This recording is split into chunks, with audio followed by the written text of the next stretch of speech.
Hello बच्चों, क्या हाल है। आई होप सब लोग मजे में होंगे, राइट। और कैसे चल रही है पढ़ाई। डेली के चैलेंजेस को एंजॉय कर रहे हैं कि नहीं कर रहे हैं। नहीं तो आई होप आईआईटी जेईई की प्रिपरेशन में चैलेंजेस काफ़ी सारे मिलते हैं और आपको मिल भी रहे होंगे और आप निरंतर उन चैलेंजेस का जो सामना है वो करते रहेंगे। तो आपको गाइड करने के क्रम में आज एक और वीडियो के साथ मैं आया हूँ, राइट। आपने लास्ट वाले वीडियो को भी बहुत प्यार दिया, नहीं, बहुत बहुत बहुत अच्छे अच्छे कमेंट्स लिखे, शानदार मोटिवेशन मोटिवेशन रहे उसमें। तो very nice, thank you very much for those lovely comments. I am really very happy. और बहुत सारे बच्चों ने ये कहा भी कि सर, जो सबसे बड़ी दिक्कत होती है दैट इज कि किस तरीके से मैथ्स पढ़े, क्या करें।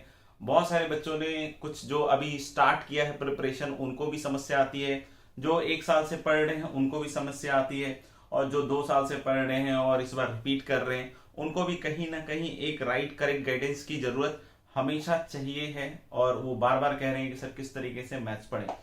तो कोशिश करूंगा मैं कि आपकी जो बातें हैं, नहीं, आपके जो क्वेश्चंस हैं, आपके अंदर जो दिमाग में जो चीजें चल रही हैं, जिन चीजों पे आपको आंसर्स चाहिए, उसमें से बहुत सारे पॉइंट्स को मैं आज अपने इस वीडियो में टैकल करूं, ठीक है। फिर भी अगर कुछ रहता है तो आप लोग मेरे को लिखिएगा, बताइएगा कि क्या और उसमें ऐड करना है, सो दैट कि हम उस चीज को और आगे अच्छे तरीके से बढ़ा पाए। तो सब लोगों ने देख लिया होगा मेरे ख्याल से आज का टॉपिक क्या है। आज का topic how to study maths for IIT JEE. तो जितने भी आईआईटी जेईई एस्पिरेंट्स हैं सबके लिए वीडियो बहुत बहुत बहुत इंपॉर्टेंट है। और मेरा कहना है कि बहुत इत्मीनान से बैठिएगा, जैसा कि मैं हर बार कहता हूं, पेन पेपर के साथ बैठिएगा, सो दैट कि जो मैं पॉइंट्स बोल रहा हूं उसको आप अच्छी तरीके से ग्रास्प कर सको। मेरे अंदर, मेरे दिल में क्या फील है उसको बोलते वक्त उस भावना को समझ पाओ आप, वहां तक वो आपके तक ट्रांसफर हो, ऐसा मैं चाहूंगा, ठीक है। तो कोशिश कीजिएगा कि सिर्फ वर्ड्स नहीं, वर्ड्स के साथ जो मेरी फीलिंग है उसके पीछे उसको जरूर पकड़ें, ठीक है ना, वो सबसे ज्यादा जरूरी है। अच्छा, तो generally what mistakes generally students do, जब हम मैथ्स पढ़ते हैं आईआईटी जेईई का, तो जनरली बच्चे किस तरह के मिस्टेक्स करते हैं उस पे भी हम बातें करेंगे। समझ में आएगा। आप देख सकते हो कि जो पहला पॉइंट है that is improve listening power which improve your listening power which increases your grasping in lectures, right। क्या है ये पॉइंट, क्या है ये पॉइंट, ये पॉइंट सबसे ज्यादा इंपॉर्टेंट पॉइंट है। अब बोलोगे कैसे इंपॉर्टेंट है सर, नहीं हो सकता, सवाल आया मन में। तो सबसे पहली और सबसे इंपॉर्टेंट चीज है कि आप जो सीख रहे हो, बहुत बार क्या होता है ना, बच्चे पूछते हैं कि सर ये मेरे को चमका ही नहीं, कैसे हुआ, किस तरीके से आया, मुझे तो नहीं पता चला। तो एक्चुअली आपको टीचर जो चीजें कन्वे करता है वही आपको ग्रास्प करना होता है। जो टीचर आपको बेसिक से बेसिक चीजें बताता है, अगर आप लोगों ने मेरे लेक्चर्स देखे होंगे तो मैं जनरली कोशिश करता हूं क्या कि जो सबसे इंपॉर्टेंट चीज, जो सबसे फंडामेंटल चीज है उसके ऊपर मैं आपसे बात कर सकूं। सिर्फ ये ना बोल के निकल जाऊं कि भाई ये देख लो ये फॉर्मूला है, इससे ये आंसर आएगा और उसको कैसे निकालना है, ठीक है। उसका किस तरीके से एग्जीक्यूशन होता है, वो किस तरीके से आता है, ताकि आपके दिमाग में उस तरह की कोई भी चीज आईआईटी नहीं क्रिएट करके दे तो भी आप उसको पहुंच जाओ। क्योंकि आईआईटी जेईई एग्जामिनेशन और उसके पेपर का नेचर ही ऐसा है, उसका नेचर ही ऐसा है कि सबसे ज्यादा उसमें ये चीज नहीं आती कि हम कितने टफ प्रॉब्लम कर रहे हैं, क्या कर रहे हैं, हमें फंडामेंटल्स का कितना ज्ञान है। क्योंकि this is what is very important. यही फंडामेंटल्स जो होते हैं वो एक्चुअली उस एग्जामिनेशन में आपको आगे लेकर जाते हैं। तो ये सबसे ज्यादा इंपॉर्टेंट रखेंगे कि हम लोग ये जो है लिसनिंग पावर, इसके ऊपर काम करें। जैसा कि मैं एक्चुअली कभी कभी लेक्चर्स में देखता भी हूं, क्या होता है कि मैं पढ़ा रहा हूं और बच्चा पढ़ भी रहा है, नहीं, बच्चा पढ़ भी रहा है, देख भी रहा है, समझ भी रहा है, कोशिश भी कर रहा है अपनी तरफ से, लेकिन कैसे देख रहा है, समटाइम्स एज एनिमेटेड वीडियो की तरह देख रहे हैं। तो मेरा क्या कहना है बेटा कि आप सबसे पहले एक चीज ये ध्यान रखिए कि जब भी आप लेक्चर कर रहे हो पेन पेपर आपका चलते रहना चाहिए। पेपर नहीं, पेन तो चलते रहना चाहिए, नहीं तो पेन चलते रहना चाहिए। अब बोलोगे पेन कैसे चलते रहना चाहिए सर, कुछ भी लिखते रहे क्या, नहीं। मैथ्स में पढ़ते वक्त इस चीज का आपको ध्यान रखना पड़ेगा कि what ever teacher is writing वो एनिमेटेड वीडियो की तरह आपके दिमाग में नहीं आएगा कि ये वाला एक्शन लिया हीरो ने, फिर ये वाला किया, फिर डिशुम डिशुम किया और फिर नहीं हीरोइन को बचा के ले गया, नहीं। तो वैसा वाला नहीं है, समझ में आएगा। हमको पेन चलाना पड़ेगा। पेन कैसे चलाएंगे, ध्यान सुनिए। जो टीचर इंस्ट्रक्शन दे रहा है, बहुत बार क्या होता है कि सर ने सवाल दिया, सर ने कुछ बताया, अब क्या होता है कि बीच में ही हमारा दिमाग वहां से हट जाता है, क्योंकि हमारे बीच में एक मन में एक डाउट आ जाता है, नोटिफिकेशन आता है, डाउट आ गया। अब डाउट आ गया तो बच्चे का दिमाग तो डिस्ट्रैक्ट हो गया उधर की तरफ, और टीचर तो कंटिन्यूअस बोल रहा है। क्यों? क्योंकि टीचर को थोड़ी पता चला कि तुम्हारे दिमाग में डाउट आ गया, अब रुकना पड़ेगा। समझ रहे हो ध्यान से? तो यानी कि जब तक टीचर बोल रहा है, किसी चीज को समझा रहा है, आपके दिमाग की चिटचट बंद रहनी चाहिए। अगर आपके दिमाग में कोई डाउट आ भी गया तो आप उस डाउट को किनारे लिख लीजिए, ठीक है। हो सकता हो कि एट द एंड जब वो समझाते समझाते उस प्रॉब्लम को खत्म कर रहा है, उस डाउट को टीचर ने ले लिया, और मेरे साथ तो होता ही होता है, ठीक है ना। तो आप आगे का पूछोगे तो आपके दिमाग में डिस्ट्रैक्शन आएगा। समझ रहे हो? छोटे छोटे डिस्ट्रैक्शन है जो आपको डेली फेस करने पड़े, जो डेली फेस करने वाले डिस्ट्रैक्शन है उसकी बात मैं कर रहा हूं। वो सबसे ज्यादा जरूरी है, आपको इंपॉर्टेंट है समझना कि छोटे छोटे डिस्ट्रैक्शंस आपकी एफिशिएंसी को लेक्चर में घटा देते हैं। कितना घटा देते हैं? बहुत ज्यादा घटा देते हैं, और इतना घटा देते हैं कि समटाइम्स हमें लगता है कि यार आगे का लेक्चर सुने भी या नहीं सुने, या बाद में रिकॉर्डेड लेक्चर्स के साथ देख लें, या जो भी रिकॉर्डेड लेक्चर्स अगर आप देख रहे हो तो फिर बंद करके चलो थोड़ी देर के लिए सो जाते हैं, तो उस तरह की बात तक हो जाती है। तो आप समझ रहे हो छोटे छोटे डिस्ट्रैक्शन का एक लेक्चर पे कितना असर पड़ता है। तो इसीलिए मैं कह रहा हूं improve listening power and that will increase your grasping in the lecture. यानी जो टीचर जब जो चीज बोल रहा है, समझा रहा है, जिस कॉन्सेप्ट के बारे में बता रहा है, उसको बहुत ध्यान से सुनते रहिए और पेन चलाते वक्त देखते रहिए। ऐसा नहीं कि इक्वेशन लिखा हुआ है x+2=5, टीचर ने 2 इधर लिया, अब आपने पूछा कि सर ये कैसे हो गया। अरे आप भी लिखिए उस इक्वेशन को, आप भी साथ साथ लिखते जाइए। टीचर के बाद लिखिएगा ऑफ कोर्स, नहीं टीचर से पहले तो कैसे लिखिएगा, ठीक है। तो यानी कि आपको वो चीज साथ ही साथ लिखनी चाहिए। कहां लिखनी चाहिए? रफ बुक में नहीं, फेयर में ही लिखो। जो भी कर रहे हो फेयर में करो, साथ ही साथ आपके नोट्स भी बनते गए, साथ ही साथ आपके नोट्स भी बनते गए। मतलब आप समझ रहे हो, मैं जो सबसे इंपॉर्टेंट पॉइंट आज जो आपको बोलने के लिए आ रहा हूं, that is the first point, कि यहां पे बहुत सारे डिस्ट्रैक्शन के कारण आप उस लेक्चर से जो आउटपुट निकालना होता है ना, वो लेक्चर से आप आउटपुट नहीं निकाल पाते हो, और वहां सबसे बड़ी अपनी हार हो सकती है, ठीक है। तो कोशिश करें कि उस चिट चैट को जो दिमाग में चल रहा है फालतू का, उसको बंद कर दें। कोई डाउट उस समय आ रहा है उसको लिख लें, और साथ ही साथ सबसे पहले हम लोग क्या करें कि जो टीचर एक एक स्टेप लिखता जा रहा है उसको उसके हिसाब से ही लिखते जाएं, और एक एक स्टेप की फील आती जाए। और आपका जब कलम चलेगा मेरे दोस्त, तो ध्यान रखना कि आपसे मैथ्स बहुत आसानी से निकलने लगेगा, ठीक है। तो ये फर्स्ट पॉइंट मैंने अभी आपके लिए कवर किया। इस ग्रास्पिंग को बढ़ाना जरूरी है, हर दिन बढ़ाना जरूरी है, निरंतर बढ़ाना जरूरी है, समझ में है, बार बार लगातार धुआंधार बढ़ाना जरूरी है। तो इस ग्रास्पिंग को बढ़ाना बहुत ज्यादा जरूरी है। दूसरा पॉइंट, जनरली बच्चों की कंप्लेंट होती है कि सर प्रॉब्लम को लेकर अप्रोच जनरेट नहीं होता है मेरा। तो मैं जब होमवर्क करने के लिए बैठता हूं सर, तो I couldn't develop the approach which is needed in that particular problem, what should I do sir. तो मेरे दोस्त, ये जो टीचर पढ़ा रहा है, ठीक है ना, यही एक्चुअली आपके अप्रोच को जनरेट करता है, यही आपके अप्रोच को जनरेट करता है। जो प्रॉब्लम्स इलस्ट्रेशंस करा रहा होता है, that is basically approach he is delivering you, right. तो जब भी आप क्वेश्चन सॉल्व करें तो आप बिल्कुल डिस्क्रीट मानते हुए मत चलें कि सर थ्योरी तो अलग हो गया और हम जो होमवर्क कर रहे हैं वो अलग हो गया। नहीं बेटा, नहीं, ये जो चीज है ये सबसे ज्यादा इंपॉर्टेंट है कि ये दोनों कनेक्टेड हैं। मतलब आप जब सॉल्व कर रहे हो एक्सरसाइज शीट, उसमें 80% जो प्रॉब्लम होंगे, समझ में आएगा, या एटलीस्ट 75% प्रॉब्लम तो ऐसे होंगे जो उन्हीं कॉन्सेप्ट से हो रहा होगा। और आपने देखा भी होगा वाइल डिस्कशन कि वो जो हमने पढ़ाया था वही अप्लाई हो रहा है, और सिंपल तरीके से अप्लाई हो रहा है, कहीं कोई दिक्कत नहीं होती। जब हम करते हैं, जब टीचर सॉल्व कर रहा होता है, तो क्लैरिटी देखो आपको कितनी बढ़िया बन जाती है। हाँ ये बताया था, ये भी बताया, ये भी आगे सर, तो ठीक है ना। तो ये आप भी कर सकते हो, ये कोई मिरेकल नहीं है, समझ में आएगा। यानी मैं क्या कह रहा हूं कि हम लोग को जो जनरेट अप्रोच करने की बात है, ये कहीं कोई मिलने वाला नहीं, ये आपके अंदर है।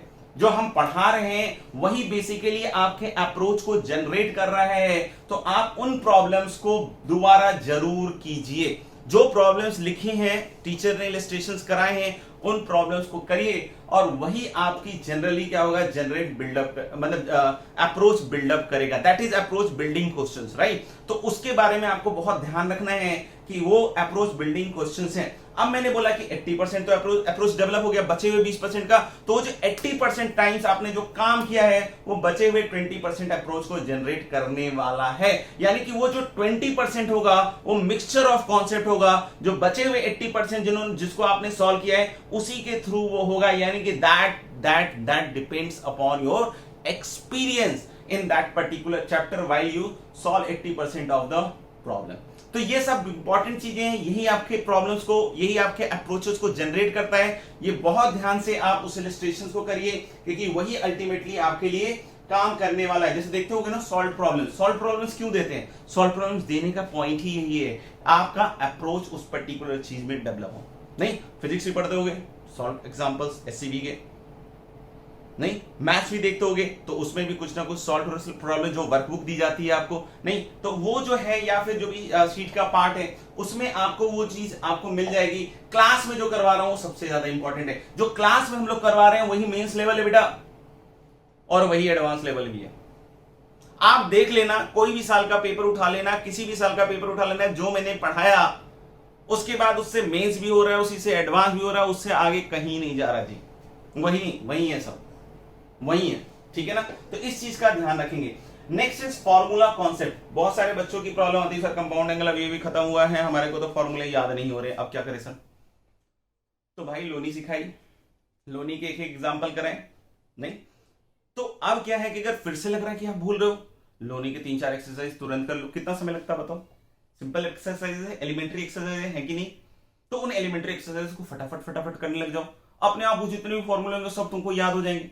और जब ये काम तुम 3-4-5-6 बार कर लेते हो over a period of time, तो वो चीजें बिल्कुल स्वतः आपके मन में आ जाती है। a+b का होल स्क्वायर आज याद करने में कहां टाइम लगता है, लेकिन जब याद किया होगा उस समय लगता होगा, हो सकता है ABCD भी जब पढ़ी होगी तब भी समय लगा होगा। तो यानी आप ये समझना कि ये जो रेपिटेशन है ये सबसे ज्यादा इंपॉर्टेंट रहेगा। तो अगर आपको लग रहा है कि फॉर्मूला याद नहीं हो रहा है, फॉर्मूला याद करने के 2 तरीके हैं। एक तो क्या है, पहले याद करो, दूसरा क्या है, उसको अप्लाई करो। फिर कैसे अप्लाई करते रहोगे, अपने आप याद होता जाएगा। यानी कि हम लोग बोले through the repeated application of the formulae we can remember and memorise all the formula which we want to remember. ठीक है, एक पॉइंट याद रखना, which we want to remember. अगर मन में रिलेक्टेंसी आ गई तो डेफिनेटली वो फॉर्मूले याद करने में समय लगने वाले हैं दोस्त। तो बहुत क्लियर है मेरे ख्याल से ये चीज, ठीक है। कॉन्सेप्ट तो बिल्कुल क्लियर, एक कहते हैं ना 0 लेवल तक जाके मैं कॉन्सेप्ट क्लियर करता हूं, और आपको भी उस 0 लेवल तक जाना है, सो दैट कि आपकी कॉन्सेप्ट की क्लैरिटी कितनी हो, जितनी मेरी हो, कितनी हो, जितनी मेरी है। समझ में आएगा? तो यानी कॉन्सेप्ट की क्लैरिटी जो है, जितने लेवल तक मैं जाके डीप में आपको बताता हूं उतनी लेवल तक आपको जाना चाहिए, तभी आपकी जो मैथ्स है वो बहुत ज्यादा स्ट्रांग हुई। तो मेरे ख्याल से ये ओवरऑल 3 पॉइंट्स आप समझ गए होंगे। फिर चौथा पॉइंट है रिव्यू होमवर्क डिस्कशन। अब एक जो सबसे बड़ी गलती बच्चा करता है वो क्या करता है कि जो होमवर्क डिस्कस हुआ या फिर जो सॉल्यूशन उसने देखा, क्योंकि सॉल्यूशंस भी प्रोवाइड किए जाते हैं, राइट, तो जो सॉल्यूशन देखा उसको बस देख के छोड़ दिया। भाई सॉल्यूशन देख के नहीं छोड़ना था, होमवर्क डिस्कस हुआ, होमवर्क में जो डिस्कशन हो गया उसका रिव्यू अगर नहीं करोगे तो वो चीजें नहीं। टीचर अपने डिस्कशन में वहां ताजमहल बना देगा, वो ताजमहल आपके किसी काम का नहीं है अनलेस आप उस ताजमहल को अपनी कॉपी में खुद से ड्रॉ करो, तभी आपको एक्चुअली ताजमहल बनाना आएगा। आप बोलोगे ताजमहल कहां बनाने लगे, अरे होमवर्क की बात कर रहे थे भाई। तो यानी अगर उस पे हमको बिल्कुल अल्टीमेट लेवल तक जाना है, अल्टीमेट लेवल तक जाना है, कहां तक जाना है, अल्टीमेट लेवल तक जाना है, समझ में आएगा मैथ्स में? तो हमको सबसे पहले क्या चीज ध्यान रखनी पड़ेगी कि जो भी होमवर्क का डिस्कशन हुआ है उसका रिव्यू करेंगे कि नहीं करेंगे जल्दी, और लिख के जरूर बतलाना कि होमवर्क का ये जो पार्ट है दिस इज वेरी इंपॉर्टेंट। यानी कि स्केड्यूल में आपको इंक्लूड करना पड़ेगा। This point you need to include in your schedule also. समझ में आएगा? यानी रिव्यू करना बहुत जरूरी है, और जो सबसे इंपॉर्टेंट पॉइंट है जिसके बिना मैथ सीखी नहीं जा सकती भाई साहब, क्या है? पढ़ लो, homework completion and be ready with your doubts. यानी कि आपको जो होमवर्क दिया जा रहा है अगली क्लास में डिस्कस हो चाहे नहीं हो, आपको अपने टाइम पे होमवर्क कंप्लीट करना है। होमवर्क कंप्लीट करना कैसे है, क्या अप्रोच है, तो आपको याद हो तो मैंने टेलीग्राम चैनल पे और व्हाट्सएप पे भी हम लोगों ने बहुत सारे एक मैंने ब्लॉग भी लिखा था, कोरा के थ्रू भी मैंने उसको बनाया था कि हाउ टू अप्रोच होमवर्क। तो वो पूरा आप स्टडी कर लीजिए और उस तरीके से ही होमवर्क को करिए, ठीक है ना। एक बार नहीं करना है, वैसे 2 बार नहीं करना है। कोशिश करूंगा मैं इसके वीडियो के जो भी डिस्क्रिप्शन है उसमें ये लिंक डाल दूं, जो भी अपना कोरा वाला है, तो आप उस चीज का भी ध्यान रखें कि how you are going to approach your homework, वो उस स्ट्रेटजी, क्योंकि वो 1-2 बार नहीं करना बेटा, 2 साल तक करना है। वैसे ही जब 2 साल तक आप उसको वर्किंग स्टाइल में डाल लीजिएगा ना, तो कोई दिक्कत नहीं है कि वो तो आपको याद हो गया कि ऐसे ही करना है, समझ में आएगा। तो यानी कि आपको ये समझना पड़ेगा कि होमवर्क कंप्लीशन करना पड़ेगा। डिस्कशन से पहले आपके सारे डाउट्स रेडी होने चाहिए। बहुत सारे बच्चे क्या करते हैं, भूल जाते हैं, भैया होमवर्क कर लिया, भूल गए कि होमवर्क में डाउट क्या था, वहां पे जब डिस्कशन चालू हुआ, अरे क्या था क्या था क्या था। अरे तो भाई आप उसको पहले लिख लो, छोटे से स्टिकी नोट्स होते हैं, नहीं डायरी होती है, वो लिख लो अपने आप, समझ में आएगा। और लिख लोगे, और जब भी होमवर्क में आप पार्टिसिपेट करो डिस्कशन में, वो डाउट्स अपने पूछ लो। ये नहीं कि कल पूछेंगे परसों पूछेंगे, जब भी डिस्कशन हो रहा है पूछ लो, अपना खत्म करो। तो ये सारी चीजें बहुत ज्यादा इंपॉर्टेंट हैं और आपको इन सब चीजों पे बहुत ज्यादा ध्यान देना पड़ेगा। तो ये कुछ बेसिक पॉइंट्स हैं, ऐसा नहीं है कि बस इतने करने से हो जाएगा। जैसे जैसे इसको आप बहुत ज्यादा इंटेंसिटी से और इन्वॉल्वमेंट से इन सारे पॉइंट्स को करना चालू करोगे, तो आप देखोगे कि चीजें अपने आप स्वतः ठीक हो जाएंगी, ठीक है। मोटिवेशन बहुत जरूरी है। मैथ्स करते वक्त आपको ये चीज फील होनी चाहिए कि इफ अगर कोई प्रॉब्लम सॉल्व नहीं हुई तो बहुत अच्छी बात है, उसमें सीखने को मिलेगा। बहुत बार क्या होता है कि बच्चे होमवर्क कर रहे होते हैं, पहला नहीं हुआ, दूसरा नहीं हुआ, तीसरा नहीं हुआ, परेशान हो गए, डिमोटिवेट होकर रख दिया। अरे ऐसे नहीं करना भाई, आगे बढ़ना है, आगे बढ़ना है, यही फंडा है। लाइफ का भी और मैथ्स का भी सेम है, दोनों जटिल है, लेकिन आप इंटरेक्ट करते रहिए, मजे लेते रहिए, दोनों में मजा आता रहेगा, नहीं तो वो मजे लेता रहेगा आपके, समझ में आएगा। तो ये सारी चीजें जो है वो काफी इंपॉर्टेंट है।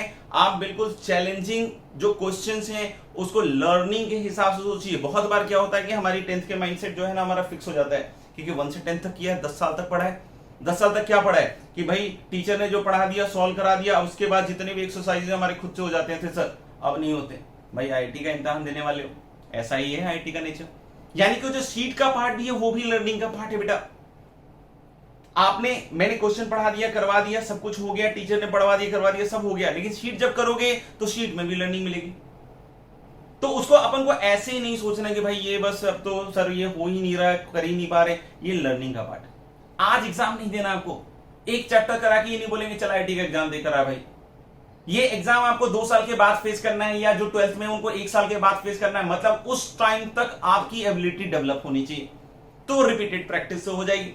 तो आपको इसमें डीमोटिवेट होने की जरूरत नहीं है, आपको इसमें माइंडसेट अपना करेक्ट करने की जरूरत है। विजुअलाइजेशन वो तगड़ा करके रखना है कि 2 साल के बाद या 1 साल के बाद पेपर है, तब तक इस चीज को हम लोगों को सीखना है। तो ये नहीं कि हम तब तक सीखते रहेंगे, हम लोग जब काम करना सीख जाएंगे इस तरीके से तो चीजें धीरे धीरे ठीक हो जाएंगी। लास्ट में चलकर रिवीजन भी करते हैं, पुराने साल के सारे क्वेश्चंस भी करते हैं, तो बहुत सारी चीजें लास्ट में जाके भी रिवीजन के टाइम पे करते हैं। तो you should not be afraid of anything, this is just a learning process. अपने आप को खुला छोड़ो, मजबूत छोड़ो और अपने आप के अंदर हिम्मत महसूस करो, ताकि आपको कोई भी चीज करने में डर तो ना लगे। समझ में आ गया। तो ये सारे कुछ पॉइंट्स थे। अभी भी वैसे मैंने कुछ पॉइंट्स कवर किए हैं, बहुत सारे पॉइंट्स रहते हैं, तो मैं कोशिश करूंगा कि आगे के वीडियोस में ये सारी चीजें कवर करूं। तो मेरा ये कहना है कि अगर आपको लगता है किसी और पॉइंट पे बोलना है तो बोलूंगा, और आप लोग बताते रहना, गाइड करते रहना। तब तक के लिए इस वीडियो को बहुत ध्यान से सुने। Bye bye, take care, have fun, see you. और हाँ, नहीं क्या, अटेंडेंस लाइक करना ना भूलें, और दूसरा सब्सक्राइब करना ना भूलें, बेल बेल बेल घंटा, हाँ वही बजा देना, ठीक है ना। चलिए मिलते हैं, बाय।